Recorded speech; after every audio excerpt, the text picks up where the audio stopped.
Hi mega fans ఎలా ఉన్నారు? చరణ్ గారు ఫ్యాన్స్ ఎలా ఉన్నారు? వెల్, నన్ను పిలిచినందుకు చాలా చాలా హ్యాపీగా ఉంది. ఎందుకంటే ఇదేదో సెలబ్రేషన్లా లేదు, బర్త్డే సెలబ్రేషన్లా లేదు, పండగలా ఉంది. మీకు అలా అనిపిస్తుందా? మధ్యలో పాటకి లెగ్స్ డాన్స్ చేయాలనిపించింది మీతో, కానీ ఛాన్స్ దొరకలేదు. బట్ నేను ఇక్కడ స్వామినాయుడు గారికి, శివాకి, అందరికీ చాలా థ్యాంక్స్ చెప్పాలనుకుంటున్నాను. ఇలాంటి బర్త్డే పార్టీ నేను ఎప్పుడు చూడలేదు. ఇలాంటి బర్త్డే పార్టీకి ఇన్వైట్ చేసినందుకు చాలా చాలా చాలా థ్యాంక్స్ చెప్తున్నాను. అండ్ ఇంతకుముందు శ్రీరాజ్ గారు చెప్పారు, చాలామంది మనుషుల్ని చూస్తాం మనం.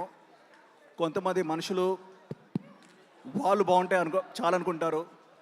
కొంతమంది మనుషులు వాళ్ళ ఫ్యామిలీస్ బాగుంటే చాలనుకుంటారు. కానీ ఈరోజు నేను చాలా గర్వంగా చెప్తున్నాను, రామ్ చరణ్ గారు అందరూ బాగుండాలి, అందులో ఆయన ఉండాలి అనుకునే పర్సన్.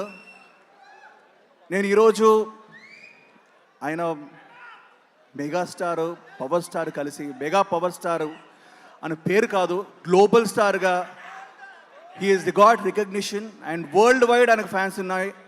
గ్లోబల్ స్టార్గా గ్లోబ్ మొత్తం ఆయనకు ఫ్యాన్స్ ఉన్నారు. ఆయన సినిమాల గురించి చెప్పుకుంటూ పోతే చాలా ఉంది, బట్ ఆయన మంచితనం గురించి చెప్పాలి. అండ్ అదే మంచి మనసుతో ఆయనకు ప్రొడక్షన్ హౌస్ స్టార్ట్ చేశారు. యంగ్ యాక్టర్స్ని ఎంకరేజ్ చేయాలి, యంగ్ హీరోస్ని ఎంకరేజ్ చేయాలని చెప్పేసి డిసైడ్ అయ్యి, ఈరోజు నాకు తెలుసు మైత్రి నవీన్ గారు, రవి గారు, దిల్ రాజు గారు వచ్చారు. ప్రొడ్యూసర్స్ హీరో కోసం వచ్చారు, కానీ ఫస్ట్ టైం ఒక యాక్టర్ నా ప్రొడ్యూసర్ కోసం వచ్చాను. నా ప్రొడ్యూసర్ రామ్ చరణ్ తేజ్ గారికి very very very very very happy birthday. చాలా గర్వంగా ఉంది. ఒక మంచి కాన్సెప్ట్ని ఆయన ప్రోత్సహించి యంగ్స్టర్స్ని ప్రోత్సహించారు. సో ఆయన మంచి మనసు ఏంటో తెలుసు. అలాగే చాలా సినిమాల గురించి మాట్లాడుకుంటాం. మగధీర చాలా బాగుందంటాం, Magadheera is a classic, RRR is a classic.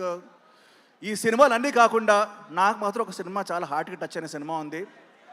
ఆ సినిమా ఎప్పుడు వచ్చినా బ్లాక్ బస్టరే, life long cult classic, Orange. మీకు కూడా అంతేగా, ఇప్పటికీ ఫ్రెష్గా ఉండే సినిమా. So I want to thank all of you for inviting me. And Ram Charan గారికి once more very very happy birthday. Cake cut చేద్దామా?